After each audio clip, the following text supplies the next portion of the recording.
comprehensive response and be successful without working with the surrounding Bay Area counties to address a global pandemic that impacted our city, our state, our country, and the entire world so significantly. And I am so proud of our public health response and what we were able to do to lead the way in San Francisco. In fact, we're one of the most dense cities in the country, and we saw one of the lowest death rates for COVID anywhere, and we should be proud of that. Sunday was the 50th anniversary of Roe versus Wade. And why are we here? Why do we have the district attorney, Diana Becton, here, and a state senator from another county, Aisha Wahab, and our district attorney, Brooke Jenkins, and other representatives from our local to our state to our many of our officials from all over the Bay Area region. Why are we here today? We are here because we understand, although we just celebrated the 50th anniversary of Roe v. Wade last year, the rights of women to choose how they take care of their health by not granting the access to an abortion in places all over the United States is absolutely a direct threat against women's health, period.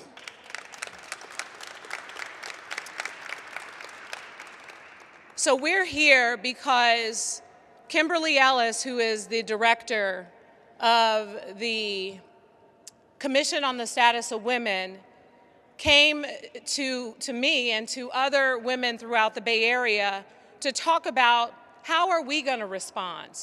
You know, as places like Texas deny women the right to get an abortion and to take care of their health and to make decisions about their bodies, what happens when those women need help? Well, they come to places like California, and what is going to be our response, not just in San Francisco, but what's going to be our response in California? Well, last year, women came together, and Proposition 1 was passed, solidifying in our Constitution that in California as a whole, we will not take away a woman's right to choose.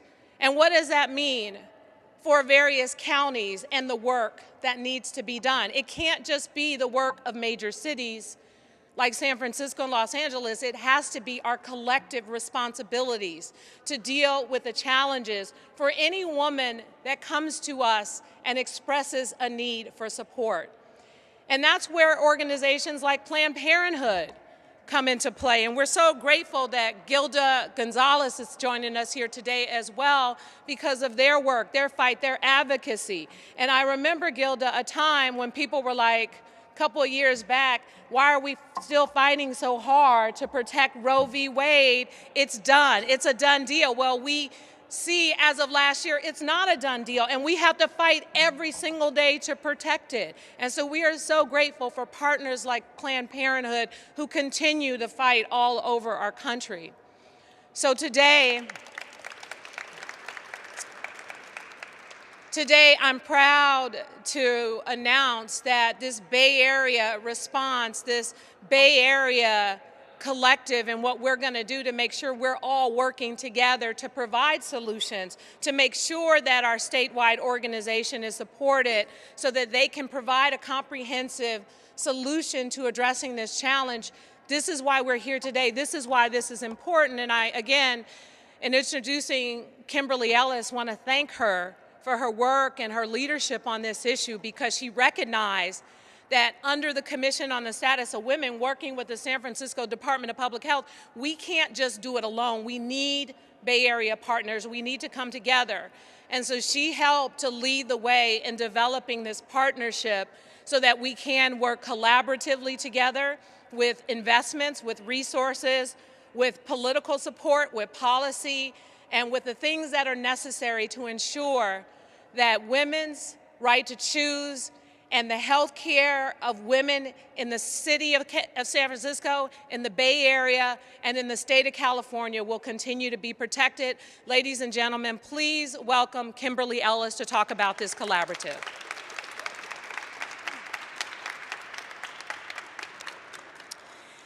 Thank you, Madam Mayor. As one of the most prominent city leaders in the country, particularly as a Black woman, your voice is critical to supporting women and pregnant people's right to access the full range of reproductive health care services. We are deeply grateful for your continued and unwavering support from day one.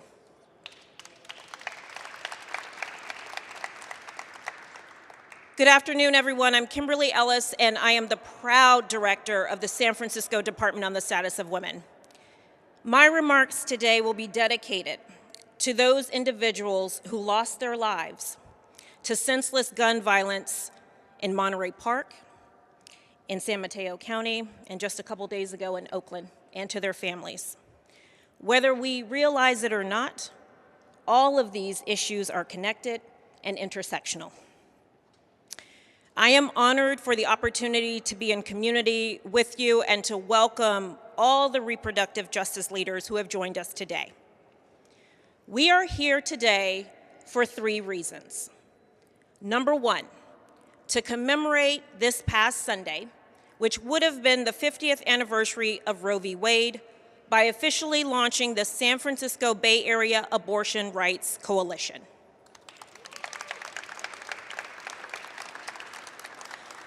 This is the very first ever Bay Area regional collective of municipal and county governments and reproductive health and justice stakeholders who are committed to working together to reinforce and reimagine the local reproductive health care system in this new post-Roe era. Number 2, we are here to visually demonstrate the collective commitment of this coalition. Take a look around the room, folks. Our squad represents the beautiful diversity that is California. It is both deep and broad, hailing from all 9 of the surrounding Bay Area counties. And finally, we are here today because the fight for abortion rights and reproductive freedom and justice was never about abortion. The fight for abortion rights and reproductive freedom and justice has always been about power and control over women and girls' agency and bodily autonomy. We are here today to state loudly and unapologetically, we will not back down and we will never go back.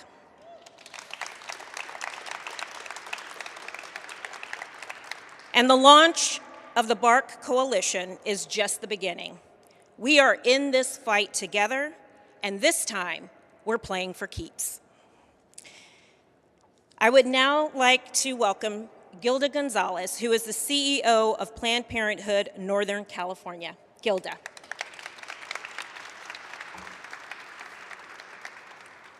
It's good to see a lot of friends here today. Thank you, Kimberly. And Planned Parenthood Northern California is proud to be here today and proud to be a coalition member. As we were heading into this last weekend, I had advised my team to take the time on Sunday to reflect and to get some rest, because we needed to be clear-minded and strong as we advance the next phase of reproductive freedom while providing high-quality health care to all patients coming to us. Because the truth is, Roe was never enough. So we should not spend our time working just to restore it. Instead, we must be on a bolder path, aiming higher to achieve a true standard of reproductive freedom that ensures access to care that is equitable, affordable, and safe for all.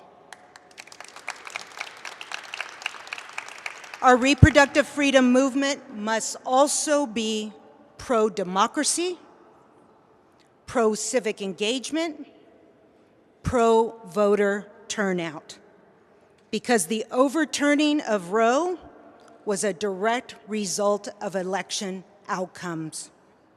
From school board to the President of the United States, every election matters to secure reproductive freedom. I believe our movement stands on the right side of history, and that is why I know we can do this. Together we are stronger. Together we can fight harder and longer. Together we win. Thank you again for including us in this coalition and in this announcement today, and I am honored to introduce new senators, Senator Wahab.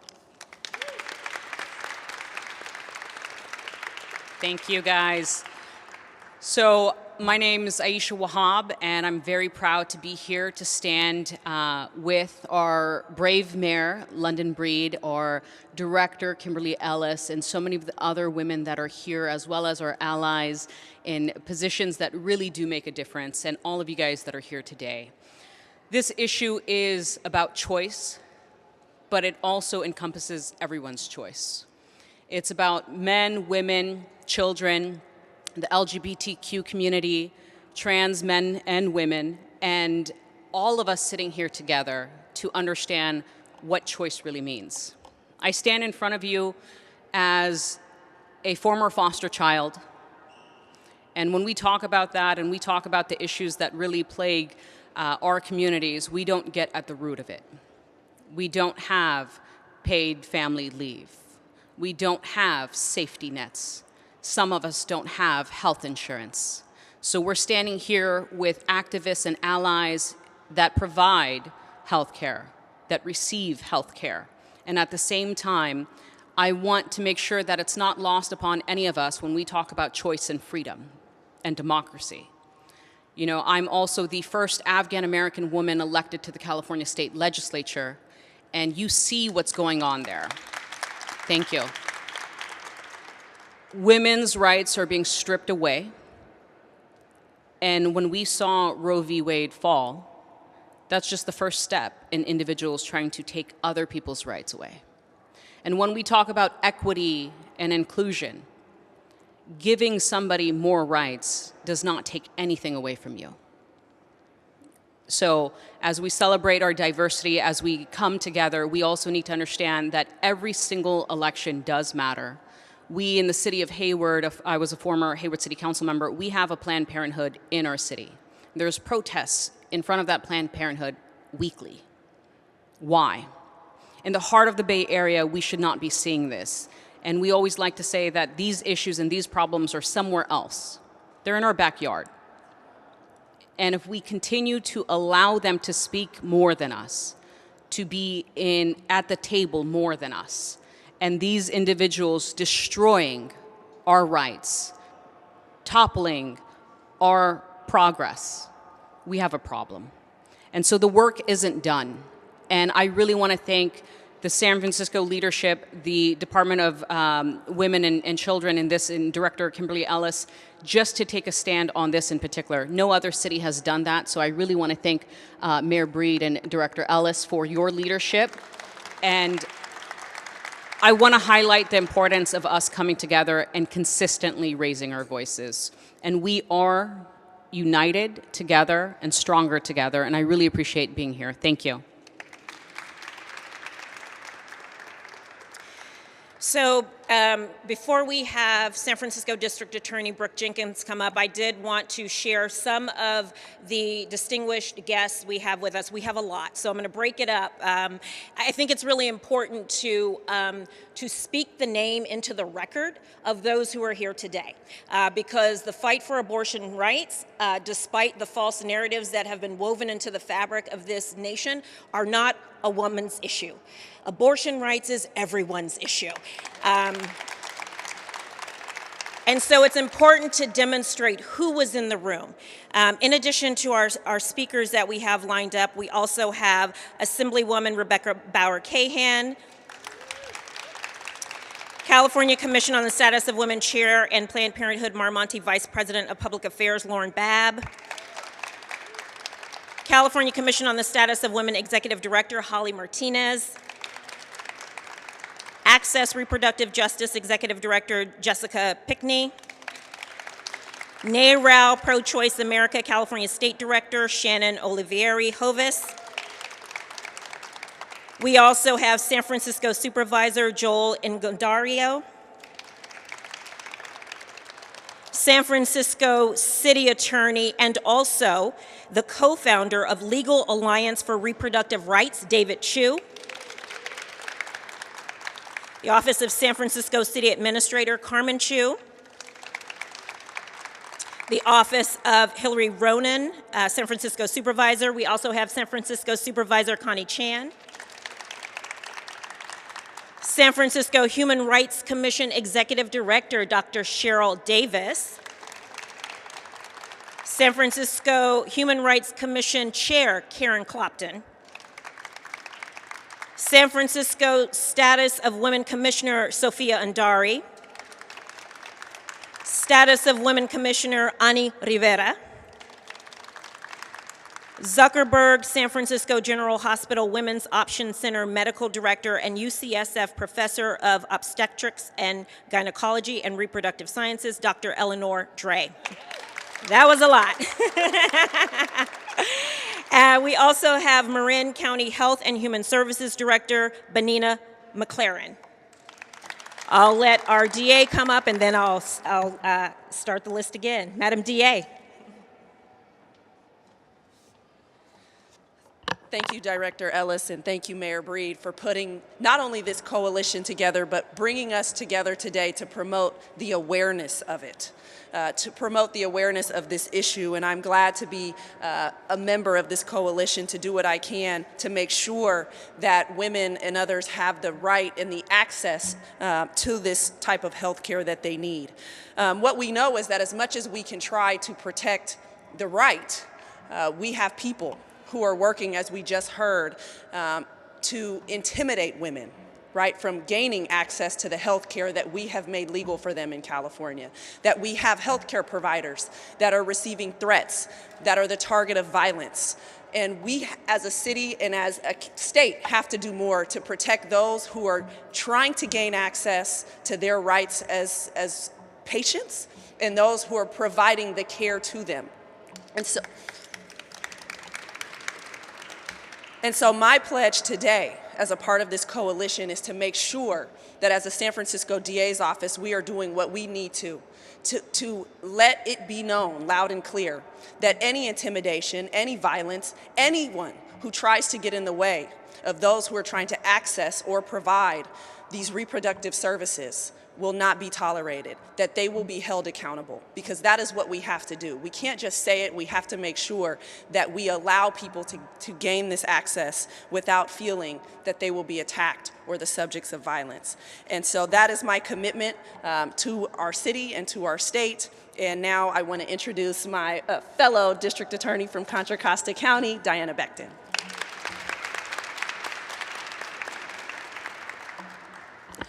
Thank you so much, District Attorney Brooke Jenkins.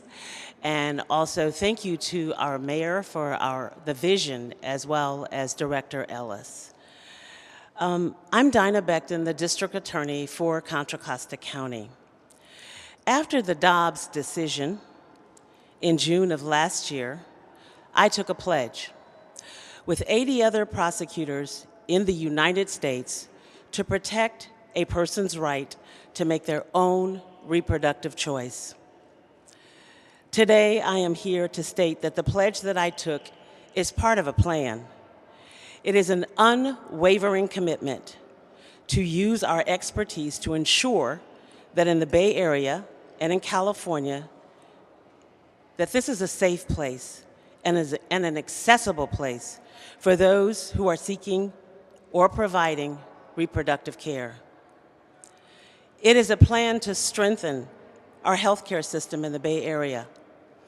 It is a plan to help manage the arrival of those from other parts of our country seeking reproductive care. It's also a plan that details the patient capacity of Bay Area clinics and hospitals, and a plan to help those with expenses who travel to the Bay Area seeking reproductive care. Part of the reason why I took the pledge last year and why I'm here standing today is because reproductive rights are also economic rights. Reproductive rights are the rights of personal liberty. And reproductive rights are human rights.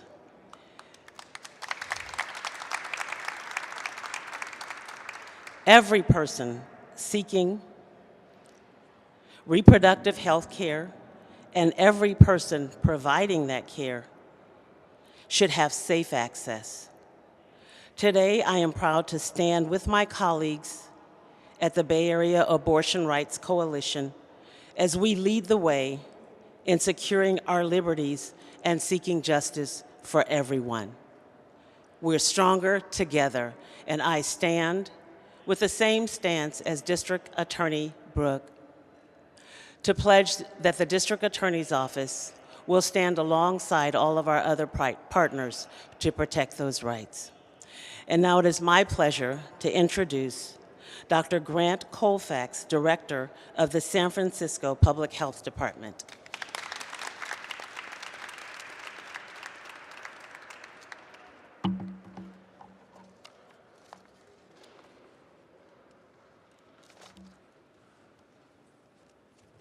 Well, good afternoon.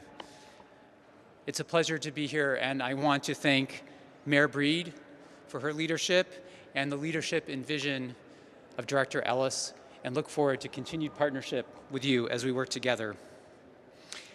Thanks to our proactive work and in anticipation of the unfortunate Supreme Court ruling, the Bay Area is positioned as a regional collective leader in ensuring reproductive health care. And I'm so appreciative to the local and regional leaders who are making this commitment. This is so important. In San Francisco, we recognize that abortion care and safe abortion services as a human right and essential to healthy living. Whether or not you live in California, regardless of immigration status, there are options to access this vital healthcare service. Restrictions on abortion care heighten gaps and health disparities that have always existed. Yet the San Francisco Department of Public Health, under Mayor Breed, continues to be a leader in serving people seeking abortion care and working to ensure access to safe and timely abortion for San Franciscans as well as others seeking care. Our Women's Options Clinic at Zuckerberg San Francisco General Hospital, led by Medical Director Dr. Dry, in conjunction with one of our other key leaders in the health department, Dr. Hallie Hammer, our Director of Ambulatory Care, has long been a leader in ensuring access to abortion for pregnant people in the Bay Area and nationally. The department remains committed to providing low-cost, low-barrier abortion and other reproductive health services to all who rely on us for health care. Dr. Dry and her colleagues have stepped into the gap in recent months to ensure safe and affordable abortion care is accessible to all. In San Francisco, support is always available for people who need help, even covering costs, including for people traveling from out of state and people with limited or no insurance. California offers Medi-Cal coverage for abortion rights through its presumptive eligibility for pregnant women program. Abortion providers may also offer free or discounted services or payment plans and connect people to financial assistance, including things that we know are such barriers to healthcare and abortion care: lodging, meals, childcare, transportation, and more. So this is not only about our healthcare delivery system, this is making sure that we support people, wraparound services, so that they get the services they need. What we know is that reproductive freedom is essential at the local level, which is why I'm proud to be here today and reinforce our commitment with the Bay Area's Abortion Rights Coalition for critical abortion care access to maintain resilient reproductive health care delivery in spite of an uncertain future. I, on the behalf of the department, am committed to partnering with our Bay Area neighbors to ensure access to abortion care and comprehensive reproductive health care for all. Thank you. And now I will invite Director Ellis back to the podium. Thank you, Dr. Colfax. In closing, I want to continue to share who's with us today. We have San Francisco City Assessor and Recorder Joaquin Torres, who's here with us. Director of Communication for the California Commission on Status of Women and Girls, Darcy Totten, is here with us as well. We also have representatives from United States Senator Dianne Feinstein's office here today, representatives from Congresswoman Barbara Lee's office are here, California Legislative Women's Caucus Chair, State Senator Nancy Skinner has representatives here as well as San Francisco Supervisor Shaman Walton, and Alameda County Supervisor Lena Tam has representatives as well, so thank you all. I also want to give a shout out, teamwork really does make the dream work. And none of this would have been possible without the staff of the Department on the Status of Women. I'm going to give a special shout out to them. Special shout out especially to Alex Boscovich, who is the strategic director for this particular project. Alex, thank you so much for all of your work that went into getting everyone here today. I want to thank all of the speakers. I want to thank our incredible, always there, always on the right side of justice and equity and fairness and women, Madam London Nicole Breed. Your unwavering commitment to ensuring that the least among us and those who don't have seats at the table, whose voices are not represented, are brought into the room one way or another. And so we want to thank you on behalf of everything you do every single day on behalf of this city. As you can see, reproductive freedom starts at the local level. The groundwork of the BARC initiative lays the foundation for critical abortion care access today and a resilient reproductive health care delivery system for tomorrow. We are inspired and fired up that each of you has prioritized the success of regional systems coordination efforts in order to protect the health and safety of patients and their families in this post-Roe era. Onward together towards our radical reproductive justice and freedom. And now I would like to ask all of our guests to remain in their seats until after the speaker photo. I would like to invite Mayor Breed and all of our speakers to remain at the podium for a photo. Staff will soon direct you with how you can line up for our first BARC group photo. Again, thank you all so much for being here today. Onward.